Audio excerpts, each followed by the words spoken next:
Araceli Ramos Bonilla and her daughter Alexa have been on quite a carousel ride together. They traveled from their native El Salvador to the U.S. Ramos was arrested after illegally crossing the border, and U.S. immigration authorities seized Alexa. Yo les expliqué a ellos que yo había sido acusada falsamente y que yo no era delincuente. Ramos, who left for America in search of a better life, was sent back home. Alexa remained. While their 15-month separation began during the Obama administration, the issue has become even more pronounced under President Donald Trump. We will build the wall.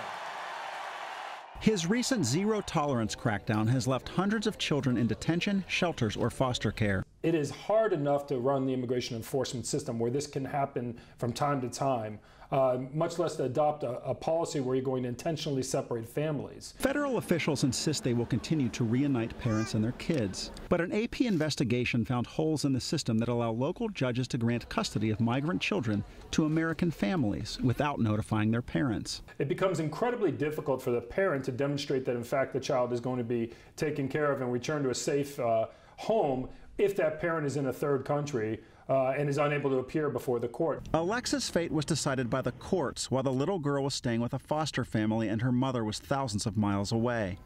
It took less than half an hour for a Michigan judge to grant temporary guardianship to Alexa's foster parents.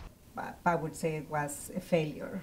Right, like the system didn't work. The federal system that had custody of Alexa says the state courts never should have allowed foster parents to get that far.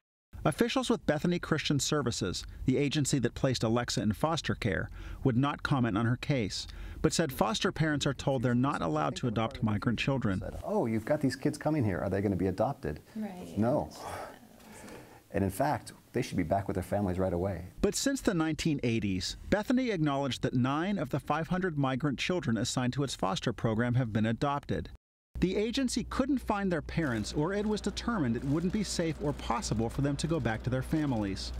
Eventually, federal prosecutors stepped in and ordered that Alexa be sent back to her mother in El Salvador. Que van para Estados Unidos y están separadas de sus bebés, pues que no dejen de luchar porque uno por sus hijos es capaz de ir hasta el fin del mundo, no dejar de luchar porque son nuestros hijos y no son de ellos. Just like she fought to get Alexa back. Mike Householder, The Associated Press.